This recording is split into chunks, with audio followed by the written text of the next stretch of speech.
From the heart of where innovation, money, and power collide, in Silicon Valley and beyond, this is Bloomberg Technology with Emily Chang.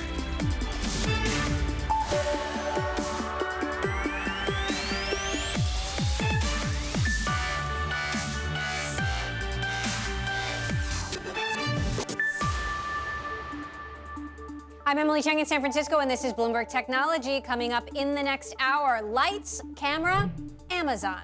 The e-commerce and streaming giant inks a deal to buy movie studio MGM for nearly $8.5 billion. That plus news out of the shareholder meeting where outgoing CEO Jeff Bezos finally gives a date for his departure. He plans to pass the reins to Andy Jassy July 5th. Plus, bruised Bitcoin, Elon Musk, regulatory scrutiny, ESG worries have roiled the token in recent weeks. We're going to hear from an early Bitcoin adopter whose digital asset firm Osprey Funds may soon be scooped up by Coinbase. And maintaining control, Facebook's board rejects 2 proposals to reduce CEO Mark Zuckerberg's power. We'll have the latest from the social network's annual meeting. All those stories in a moment, but first, U.S. stocks tied to a broader economic reopening led the gains today. Bloomberg's Kriti Gupta has the full picture. Kriti, take it away. Well, Emily, green on the screen. It was a good day for markets, and especially if you were a tech investor, from big tech all the way down to semiconductors. Once again, green on the screen. That, of course, helped lift the likes of the S&P 500 and the NASDAQ 100. But now that we've got the macro out of the way, let's get to the really big story, which, of course, is Amazon. And for 2 reasons here. And, of course, that also helped lift the major averages. Let's just start off with the fact that they had an $8.5 billion acquisition of MGM Studios, as well as the story reported by Blake Dodge, Business Insider, this idea that they could actually be entering the physical pharmacy market. But let's just look at a longer-term chart. Amazon has this pattern of these really powerful rallies and then a little bit of stagnation, a little bit of sideways trading. And it kind of seems like that's right where we are right now, that sideways trading story. Today, though, one of the top performers in the S&P 500, of course, lifting those gains. Its competitors, though, on the pharmacy side as well as the media side, not doing so well. If you look at the board behind me, you can see CVS, Walgreens, really taking a hit after that kind of physical pharmacies report. We know Amazon's a disruptor. Now they're going into pharmacies. CVS, Walgreens aren't going to like it. The media side, on the other hand, Lionsgate really taking the brunt of the hit after that MGM Studios report. And lastly, Discovery, actually green on the screen, tells you this idea that if you have a tech giant on your side, perhaps AT&T or Amazon, you kind of did pretty good today, Emily. All right, Kriti, interesting way to put it. Thanks so much. I want to dig in more now to our top story, and that is Amazon agreeing to buy MGM Film Studios for $8.45 billion. The deal setting up the e-commerce giant to become a more formidable force in the streaming industry. It also puts more pressure on its retail rivals by offering its customers more free TV and movies for the price of that Prime subscription. Let's take a look at what it all means. The past isn't dead. The multi-billion-dollar deal between Amazon and MGM means you could soon see James Bond or Rocky in your Amazon shopping cart. Also included in MGM's catalog and soon to be heading to Amazon Prime Video, the Pink Panther and RoboCop franchises, as well as the Oscar award-winning film Silence of the Lambs. With some fava beans and a nice Chianti. It's Amazon's biggest acquisition since buying Whole Foods for $13.7 billion in 2017. And Jeff Bezos hasn't been shy about spending big on his media darling. Hilarious. You should go into comedy. I did. Amazon shelled out around $11 billion on content for its video and music streaming services in 2020 alone, and has made an $11 billion commitment to Thursday night NFL games. Buying a storied studio makes Amazon a more credible heavyweight in the increasingly crowded and competitive streaming market. Just last week, AT&T sealed a deal to merge its Warner Media operations, including HBO, with Discovery, shaking up the entertainment hierarchy yet again. Is this just the beginning of long-awaited media consolidation? Either way, it's the biggest move yet by a tech giant to rock the Hollywood boat. For more on this, I want to bring in Mark Mahaney of Evercore ISI and Bloomberg's Kelly Gilblom, who helped break the story that Amazon was interested in buying MGM initially. Mark, I want to start with you. Is this a good deal for Amazon? Well, it makes a lot of strategic sense. I think what they're trying to do is figure out more ways to drive Prime penetration, which jumped dramatically for them over the last 12 to 18 months. And based on survey work we've done over the years, the number 2 reason why consumers sign up for Prime is access to Prime Video. So Bond helps Prime and Prime helps Amazon, because those Prime customers are far and away the most valuable customer cohort that Amazon has. So that, I think, is the strategic rationale. And we do think, as a standalone market, streaming is a large market. We're not the only one who thinks that. Disney upended its entire business model to go after it. We think Netflix remains the leader in the space, and it can generate a lot of free cash flow. So yes, I'm sorry. It makes a lot of strategic sense. Now, Kelly, Amazon Studios got off to a slow start in Hollywood, and Jeff Bezos has shown he's willing to spend here. What does MGM bring to Amazon that it didn't have before that helps give it more potential credibility in Hollywood? Yeah, thanks. I think it brings a few things. The first is just the sheer volume of historic library titles, some that you mentioned, the Bond franchise probably being the crown jewel, and 4,000 films, 17,000 TV shows, from Survivor to The Voice to Handmaid's Tale, which are, these great pieces of content to have, both to put on Prime and to license out to third parties if that's something they want to do, and possibly explore or reimagine, as Jeff Bezos said today, into new sort of spin-offs or films and TV shows, kind of the way Disney did with Marvel. And the other thing that they're really getting with MGM is just a slate of really talented Hollywood executives that are well connected to this business, and are going to help it get an even greater foothold in Hollywood as they make new productions and inroads with distributors. Mark, you also cover Netflix. Is this buy a threat to Netflix? Two responses. One is that it's a recognition that there are 4 or 5 mega platforms in this space. So you got Disney, Google, YouTube, maybe Apple, Discovery with Time Warner, and Amazon and Netflix. So that's 5 large players. It clearly indicates the scope of the spending required to be competitive in this segment. I mean, you got to be willing to cut checks for at least $10 billion a year in order to be a global streaming provider. Netflix is doing that. They're spending $17 billion a year. So yes, it increases the competitive landscape. Though offset you have here is that most households are going to sign up for 3 or more services. That's what we've seen in recent survey work. I'm almost certain that Netflix is going to be one of those 3. So Netflix has a hedge, but the competitive risk is rising. Is Amazon going to be one of those 3? I don't know. I don't know that they will. I know that Amazon Prime program is going to be most. I mean, it's something that's almost 80% of U.S. Amazon customers now are Prime customers. So that's going to be ubiquitous. And my guess is, when we look at the survey work, what we see is that the more likely you are to be a Prime member, the more likely you are to be a Netflix member. Like, it's a complementary service. Those 2 services are complementary. I think that's really the bigger trend here. There may be some competitive tuggles between the 2. The broader thing is that consumers are adopting digital solutions, whether it's online shopping or online streaming, and both companies can win in that environment. Interesting. Kelly, now MGM has been seen as a takeover target for a few years. It didn't happen. It seems that the studio was struggling a little bit in the ownership department. What is the reaction in Hollywood on the ground? How are folks there feeling about this deal? Yeah, I think initially there was some surprise. People kind of wondered if Kevin Ulrich, who runs Anchorage Capital, the lead hedge fund that owns MGM, whether he could pull this off. I think it's been, years and years, at least 5 years, that deal rumors have taken place. We've heard everything from Apple to Chinese companies that were interested in the studio. This latest sales process started at the end of last year. We know there were plenty of studios that took a look, and other tech companies that took a look. And ultimately, Amazon was just willing to pay the price tag that MGM wanted. So I think people are, a little bit surprised that the number was so high. But I think they see the logic in it, just given kind of the difficulty of being an independent studio these days. So look, it's a big bet and a way to kick off Amazon shareholder meeting, Mark, with a bang. The other big news was Jeff Bezos finally giving a date for his departure. July 5th, that is the day that Andy Jassy will take over as CEO.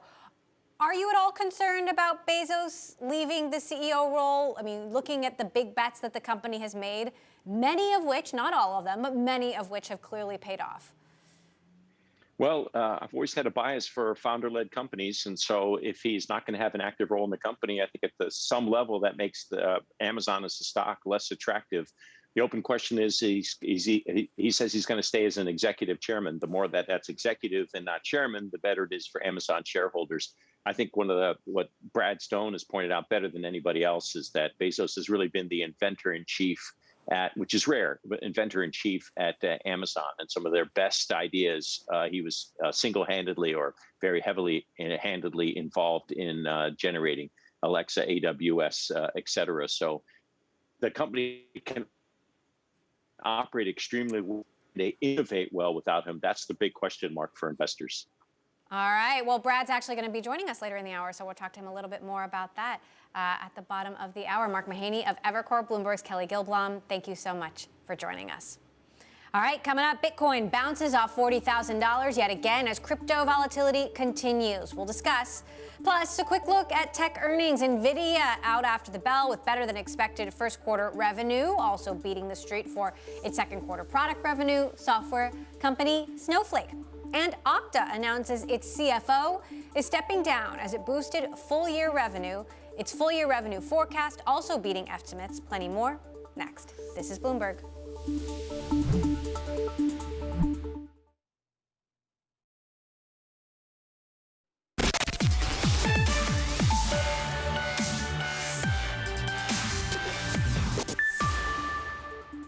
Bitcoin investors have been focused on one magic number Tuesday, that is $40,000, as a number of cryptocurrencies continued to see wild price swings. Our Ed Ledlow is here to break it down. Ed? Yeah, so 40,000 is around the 200-day moving average for Bitcoin. And what we've seen over the recent sessions, kind of here and here, is that we've hit 40,000 and then seen a little dip back down more than once. And for those that follow the technicals, the chartists, those that really love the lines and numbers, that's a pretty bearish signal that the price of Bitcoin is not able to maintain at or go beyond $40,000. But there could be another element here. Come with me into my Bloomberg terminal and take a look at this chart. On a monthly basis, you have to go all the way back to April 20th. Look at the right-hand side of your screen. Only on one single day has Bitcoin been positive on a monthly basis. I mean, it's been suggested by a few folks that this could just be profit-taking. The movement in Bitcoin has been so crazy. Why not take a bit of profit and get out with some stuff? Also, as you know, that this is an element of sentiment. It's an element of news. So who better to hear from than Carl Icahn, legendary investor on the issue of cryptocurrencies? Have a listen. I'm just looking at the whole business and how I might get involved in it with Icahn Enterprises in a relatively big way, because I do think it's here to stay in one form or another.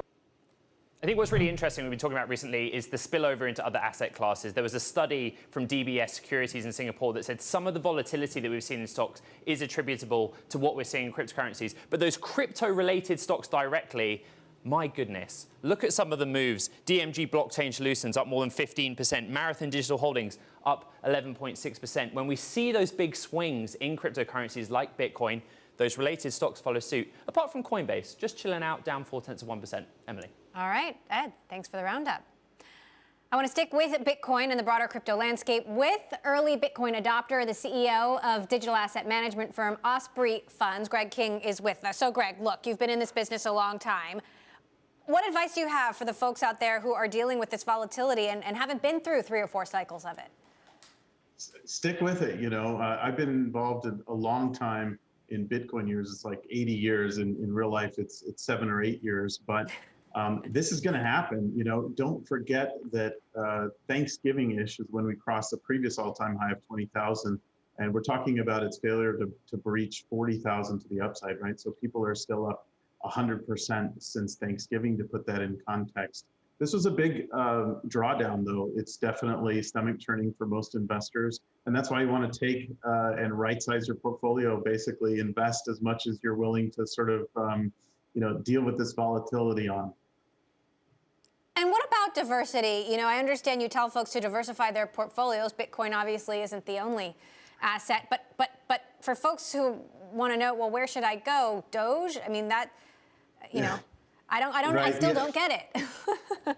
Yeah, Doge is a universe unto itself, but yeah, Bitcoin dominance is what people look at. It basically means how much of the ecosystem does Bitcoin represent. In the old days, it was 80 and 90%. It's been coming down over time. It was recently in the 60s, but now it's in the 40s, the low 40s. So what that means is the ecosystem is growing around not just Bitcoin and Ethereum, but even beyond that. We've involved ourselves in trying to curate and bring new products to market that kind of take a forward look as to what's coming down the pike. But investors should do their homework and take a view, recognize that a system, an ecology is being built out here, and put on, I think, a few calculated bets in the space. In the long term, it's likely that some of those will pay off. I know it's not just because of Elon Musk, but it is hard to overstate the influence of a single billionaire on this market. What do you think of the power that Elon Musk has on this market, and is it too much? Yeah, it's amazing, really, to watch what happens every time he tweets something. I think that in the case of Dogecoin, for example, that really is sort of like a cult following type coin. In the case of Bitcoin, I think there's a lot more behind that because this company represents a big investor in Bitcoin. And he's obviously brought the whole climate discussion to the foreground with his recent comments. So these are legitimate issues that need to be talked about and addressed. But yeah, we do live in this world of social media where a few tweets from a few influential people and it starts to move. The other piece of it, though, that investors should understand, especially with regards to Bitcoin and this recent sell-off, is it has been very easy for institutional players to leverage themselves into Bitcoin exposure. And so the unwind, whether it's through DeFi contracts or other types of leverage, the unwinds that we saw, a lot of people are believing that some of those were forced liquidations because of that leverage. So that may have caused oversold conditions that we're now sort of bouncing back from. Well, of course, Elon Musk has spoken out about the environmental concerns he has about Bitcoin mining. We've just seen Iran ban Bitcoin mining. We've seen China crack down on Bitcoin mining. Do you see a solution to some of these concerns? Well, I think the solution is to continue to move in the direction of renewable energy. Really, it's not the quantity of energy that's consumed, it's really the type of energy. And we all know fossil fuels and their emissions are really the bad guy and what we're trying to get away from. I think there was a Cambridge study that said 76% of Bitcoin miners are using some form of renewable energy, and the estimates are around 40% of that energy overall that goes into mining Bitcoin does come from renewables. I think, frankly, moving mining out of China might help that situation because coal mining and coal burning is one of the big culprits there. So I don't see that necessarily as a bad thing. It's probably good. Interesting. Now, of course, there have been reports that Coinbase is in talks to buy Osprey, your company. Any update you can give us on that? We are involved in what's a huge landscape, the cryptocurrency world, but it's also a small world. I think all the participants in the industry keep in touch with each other. We wouldn't comment on rumors, but the space is growing fast. Coinbase is obviously a fabulously successful company, and I'm sure they have lots of broad ambitions, as do we. Well, and this would be a way for them to break into the asset management business, which is your business. We've had guests on the show. I haven't said this, but guests have indicated that Coinbase could be the next AOL. I'm curious what you think about that. Is the future of crypto DeFi? And if so, what is the future of Coinbase? Well, crypto is much broader than DeFi. I think what I combat this all the time is using the word crypto to encapsulate a whole ecosystem of technology, which is really what's happening. And there are so many applications, DeFi being one of them. But I think the world is moving towards decentralized forms of technology and systems rather than centralized forms of systems. Obviously, Coinbase is one of the lead players at the forefront. It's probably too early to call how that will develop. And there are a lot of other players as well. So we're just excited to be a part of the growth and a part that is hopefully helping investors to navigate and get some assets into their portfolio that can help them with their goals. So, look, we're still waiting for U.S. regulators to take a stand on crypto or a steer, to take a direction, right? And I'm curious what your biggest concerns are about potential regulation, given how uncertain that is. Well, in our business, the real kind of where the rubber meets the road is the argument around each cryptocurrency and whether or not it's a security. I think that the SEC is obviously very aware of that issue, and it remains to be seen what Gary Gensler's administration will do about it. I'm pretty convinced they'll do something, and we are supportive of that. The industry needs some clarity. I think that crypto evolves in Bitcoin time, and it's hard for regulators to keep up. But hopefully we get some clarity over the next year, and things can move forward. All right. Greg King, CEO of Osprey Funds. We'll keep our eye on you and that potential Coinbase acquisition. Thank you. Coming up, after a year of testing, Instagram is allowing users to decide if they want to have like counts or not. Big change. More on that decision and other changes come into the platform next. This is Bloomberg.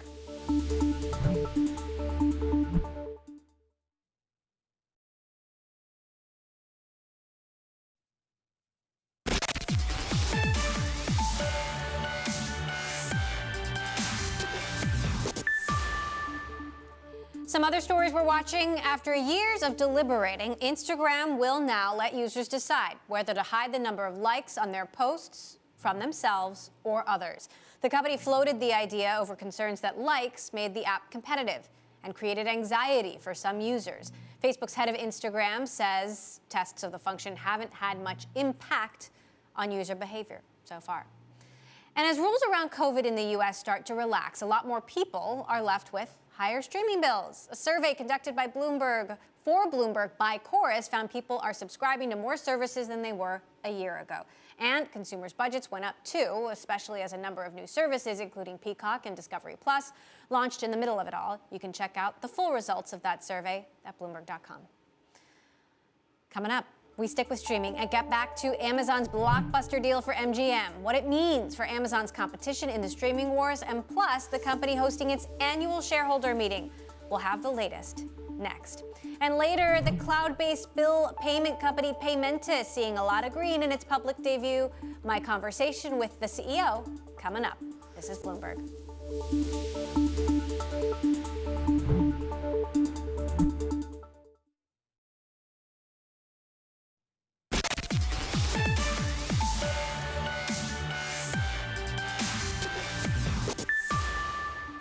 Welcome back to Bloomberg Technology. I'm Emily Chang in San Francisco. Jeff Bezos is formally stepping down as Amazon CEO, turning the reins over to cloud computing boss Andy Jassy on July 5th. That's 27 years to the day after Bezos incorporated Amazon.com. Bezos announcing this transition at Amazon's shareholder meeting. For more on what came out of this virtual gathering, I want to bring in Brad Stone of Bloomberg Technology and also, of course, the author of the recently published book, Amazon Unbound. Big news, him finally putting a date on it. He had told us it would be sometime in the third quarter. Everyone wanted to know when. Now we know. I guess the big question is, how will Amazon change under someone new? Right, and the date really is a formality. Not only had they announced it, but Bezos had been gradually stepping back from Amazon, giving Andy Jassy more authority. I think he'll continue to do that over the years. He's going to be executive chairman. He's still going to be in the big meetings, probably a loud voice with the big decisions. I do think, though, gradually he's going to let Jassy run this company. Maybe in a couple of years we'll see him drop the executive title from executive chairman. This is going to be a process. But look, Jassy, he learned alongside Jeff Bezos. He's a Bezos disciple. I don't think it really changes the company all that much. Interesting. Well, of course, big deal today. Amazon buying MGM, its second biggest deal ever. And one of Amazon's biggest problems looking ahead is regulatory scrutiny. We just got a headline that Senator Amy Klobuchar is calling on the DOJ to investigate the Amazon MGM deal. What's your reaction to that? There is some expected dissatisfaction among the critics of big tech But ultimately, this is a legal proceeding by the DOJ or the FTC, right? And there are rules around antitrust. And one of the big gauges is, does this eliminate competition? Well, MGM is a comparatively small studio. There's plenty of competition in the streaming wars. You know, Netflix, Disney, Apple, Paramount, et cetera, et cetera. So I think the DOJ or the FTC will look at this and say, does it really meaningfully eliminate choices for customers? And it's really difficult to make the argument that it does. Well, and of course, this is on the back of the Washington Attorney General filing the first antitrust suit against Amazon in the area of third-party sellers, how Amazon treats those sellers, where Amazon has argued it doesn't have a monopoly even in e-commerce, let alone studios. Right. And of course, if you look at overall market share in retail, that might be true. But there is anti-competitive conduct, and Amazon forcing sellers to give it the lowest price or to lower prices elsewhere. I think there's an argument for it that other retailers do it, but that because Amazon's gotten so big, the argument starts to smell a little funny. But it's the kind of thing that doesn't pose an existential threat to the company. They could simply change the policy. And I expect that we'll see that in the years ahead. In your book, you talk a lot about Amazon Studios and how it got off to a rocky start. It's not easy to catch up in the streaming race where you've got companies spending tens of billions of dollars. Do you get the sense that this is a smart bet for Amazon, or that this is part of Jeff Bezos' intoxication with Hollywood? Well, I mean, it's where the market is going, right? It's, AT&T combining the Warner Media assets with Discovery, Apple and Disney getting into this market in such a big way, Apple spending so much money.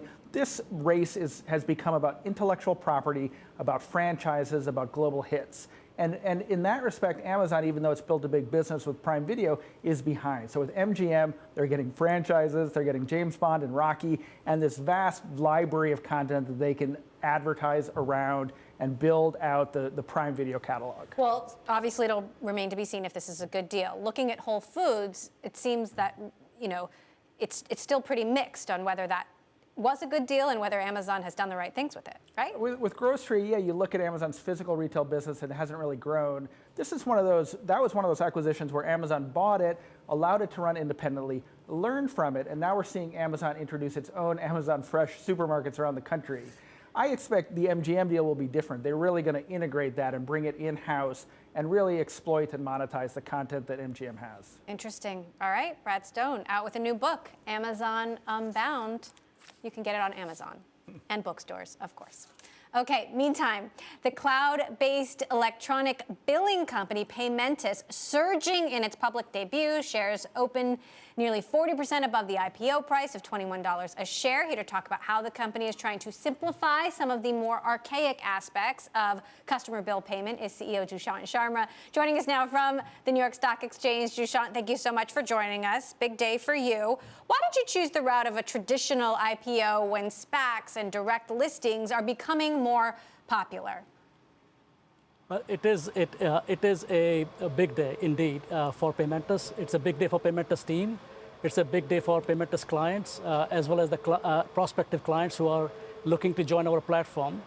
Frankly, it's also great to see the investor receptivity to our disruptive technology and the platform we have built, and the huge market approach we are pursuing.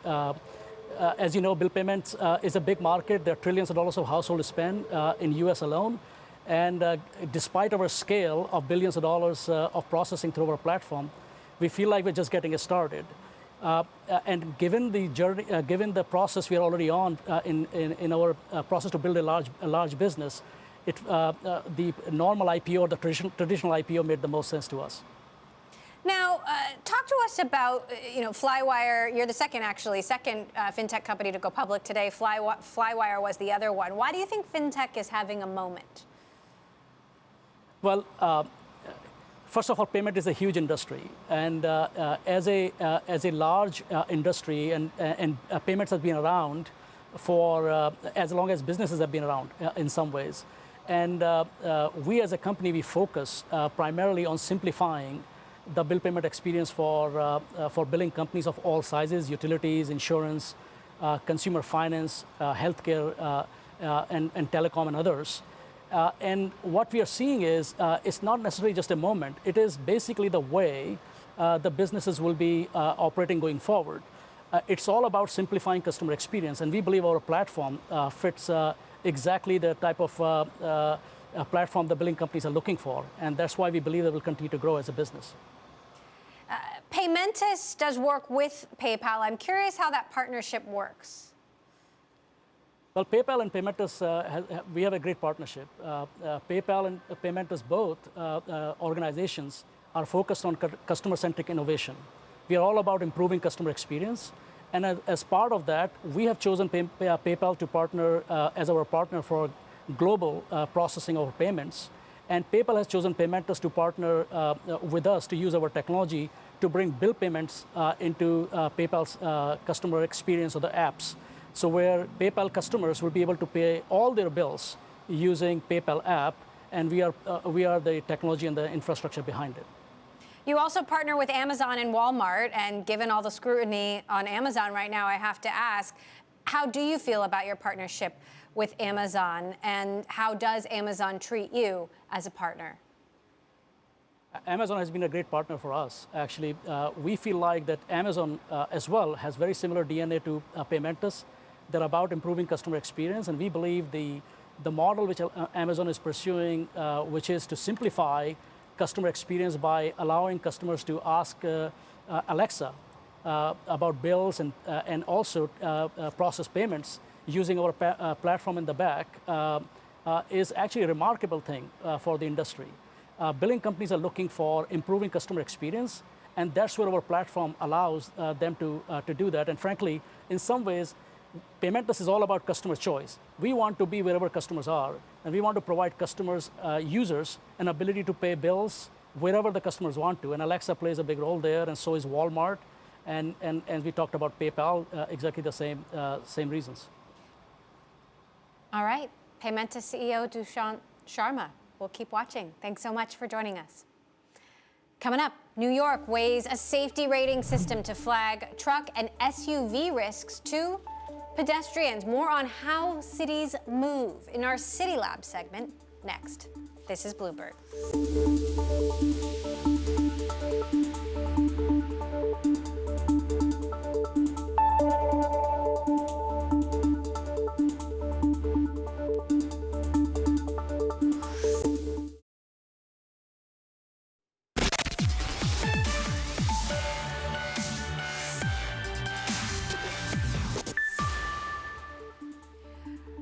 We're still gathering details in a deadly mass shooting at a rail yard that serves Silicon Valley. Authorities say an employee of the Valley Transportation Authority opened fire at the San Jose rail yard around 6:30 a.m. local time, killing at least 8 people before ending his own life. The suspect was identified as 57-year-old Sam Cassidy. No word yet on the motive. Many of the victims are believed to be VTA employees. President Biden is being briefed on the situation, and of course, we'll follow any new developments here. Meantime, a surge in pedestrian and cyclist deaths, particularly in New York City, has spurred a proposal to establish a vehicle safety rating system. Our Bloomberg City Lab reporter Laura Bliss is here with more on this effort and joins us as part of our City Lab series conversation. So you take a look at this new bill that's giving, this ranking system. Talk to us about what this involves. Sure. So this is a bill that is introduced in the New York State Senate. So this would apply to New York State only. And the idea is basically to set up a 1 through 5 star pedestrian safety rating system that would apply to vehicles sold in New York. And basically how it would work is they would look at, okay, how many times and what is the rate and how severe are the collisions that these vehicles are involved in, involving pedestrians and cyclists, and basically assign them 1 through 5 stars so that consumers have a better idea of the potential risks that their vehicle choices pose to other people on the street. Interesting. The bill is aimed at large pickups and SUVs. Why target those?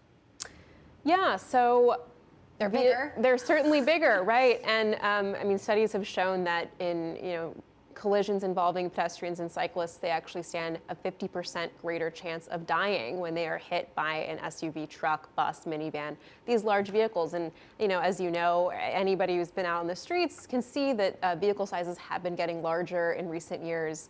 Certainly, consumers' interest in buying these vehicles has not waned. The F-150 has been the most popular vehicle in America since 1981. SUV market share probably just passed 50% last year. And we have seen a really alarming spike in pedestrian and cyclist deaths in recent years, even last year during the pandemic when driving was— Across the country, not just New York. Not just New York, exactly. When driving was actually way down, we still saw more deaths on the road. Well, and I've noticed more no right turn on red signs in San Francisco alone, and I wonder what are other cities doing about this? Yeah, I mean, there's all kinds of ways that cities and states are responding to the spikes in pedestrian and cyclist deaths. Certainly, traffic engineering differences is one thing, trying to create more bike lanes so that cyclists, for one, have a safer place to travel. But this bill in New York would be the first of its kind, and it actually does reflect something that the federal government has been pushed by advocates to do, which is incorporate the same pedestrian safety testing into its new car assessment program, which is, it does test vehicles for safety, right? And the federal government has said that it is updating that plan later this year. What's been reaction to the New York bill so far? It's interesting. I reached out to the Alliance for Automotive Innovation, which is an industry group that represents automakers, and they did not have a comment, or they did not respond to my request. So that was interesting to me. Certainly the federal government seems to be paying attention. They've said that they're going to be updating their plan. And for advocates, this is a idea that should be modeled, in their opinion, in other states and nationally. All right. Interesting story. Our Bloomberg News City Lab reporter, Laura Bliss, thanks so much for bringing that to us. All right, coming up, Facebook shareholders keep CEO Mark Zuckerberg's power intact at the social network. We'll have all the details next. Plus, another day of gains for so-called meme stocks. GameStop surging more than 15% Wednesday. AMC up almost 20%. Investor Carl Icahn telling Bloomberg exactly what he thinks of meme stocks and their valuations. This is Bloomberg. On a value basis, a lot of these companies are ridiculously priced, just ridiculously priced. And so eventually, you just can't have this without excess inflation. And so there's going to be a price to pay for it.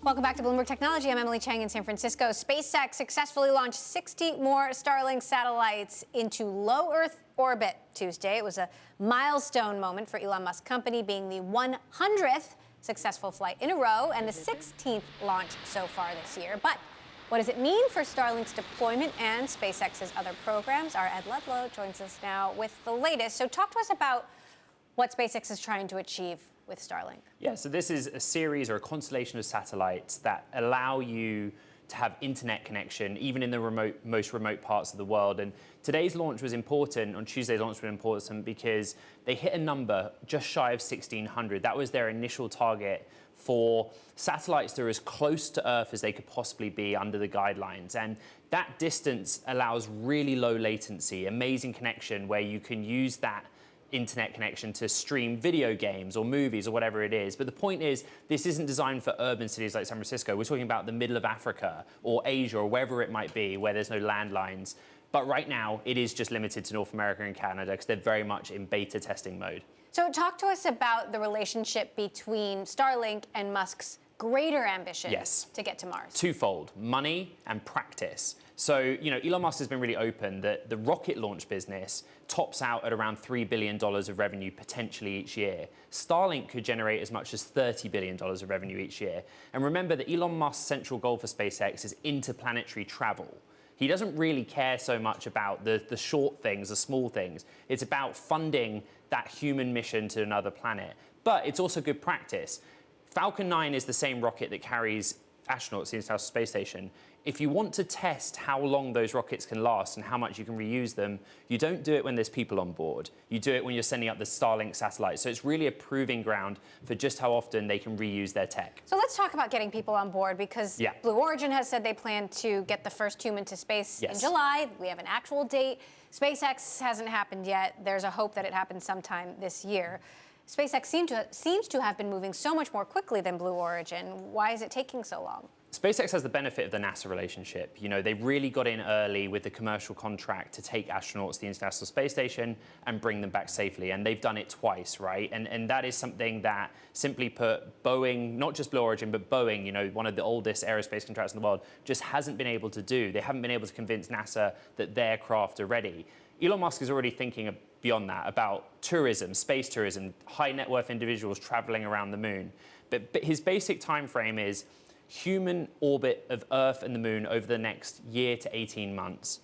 Mars, sometime in the next 6 years. There's obviously a big leap between that, but every launch that takes place generates data, and that data contributes to the success of future launches. And then where does Virgin Galactic fit in, given that we might be seeing Richard Branson in a spaceship this summer? So they just had 2, not retired, but former astronauts go up. They do a much different propulsion system, right? They fly them up and then launch while in midair at a much lower level of orbit. But what they want to do is have Richard Branson, the owner, the billionaire, test out what it's like to be a private customer up in space, to feel that weightlessness for a short period of time. Then they plan to charge a lot of money for you to be able to do it. But they are still several years away from being able to offer that. All right, well, we'll be watching for sure. I'd love that. Thanks. Good to see you. All right, well, he has been called the most powerful unelected man in America, and it looks like it may stay that way for now. At its annual shareholder meeting, Facebook rejected 2 proposals intended to diminish CEO Mark Zuckerberg's control over the company. Here with more details, Bloomberg's Naomi Nix. Naomi, some people, some investors have called for Mark Zuckerberg's power to be curbed. That is not happening. Why not? No, I mean, the rub for investors who are frustrated with the level of power that Mark Zuckerberg has is that Mark Zuckerberg controls the majority of the shares on the board. So whatever he recommends the board do on various proposals that get put forward, that's the way the board votes. And so once again, he essentially, likely voted against proposals to curb his own power. So what does this mean? Obviously, at least for the next year, nothing's changing, but certainly the pressure remains on. Yeah, I mean, I think we should expect to continue to see shareholders raise concerns about how Mark is running the company. So in today's meeting, we saw concerns about, if the company is doing enough to address sex trafficking. How is it handling its content moderation issues in the face of increasing regulatory scrutiny, from around the world? We also saw shareholders raise concerns about hate speech and racism that proliferates on the platform. And so Mark is going to continue to have to answer questions about what he's doing to address those problems while he continues to hold these multiple roles. He's CEO, he's chair of the board, and he has a controlling stake in the company. And of course, while Facebook faces regulatory scrutiny for the amount of power Facebook has as a company, did this come up at the meeting, and how big a risk are these antitrust concerns?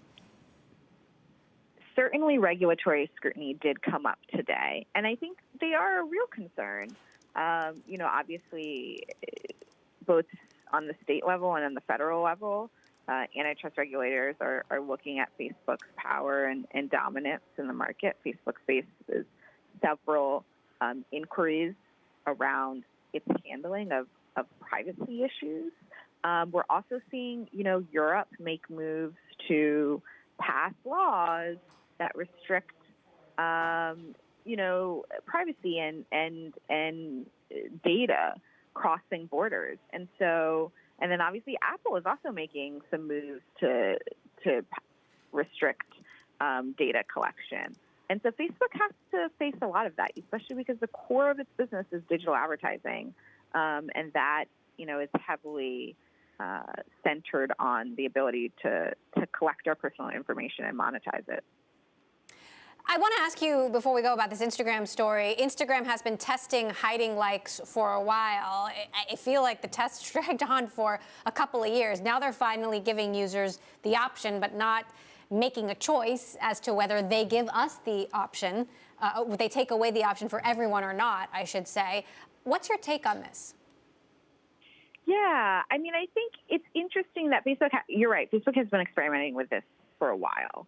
And, you know, what they told us is, look, after all our tests, after all our research, we realized that users were kind of split. Some wanted the option to hide the likes, some didn't. And actually removing the likes didn't affect people's mental well-being in a significant or meaningful way.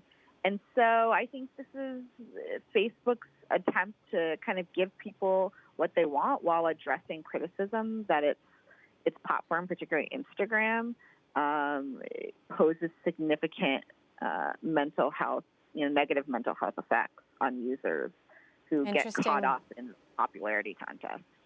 All right, well, we'll see how that plays out, the cascading impacts of it. Naomi Nix, who covers social media for us. Thanks so much, Naomi, for stopping by. And that does it for this edition of Bloomberg Technology. Make sure you join us tomorrow. We're going to be speaking to Secretary of Commerce Gina Raimondo, who hosted the latest White House summit on global chips. That's tomorrow right here on Bloomberg Tech.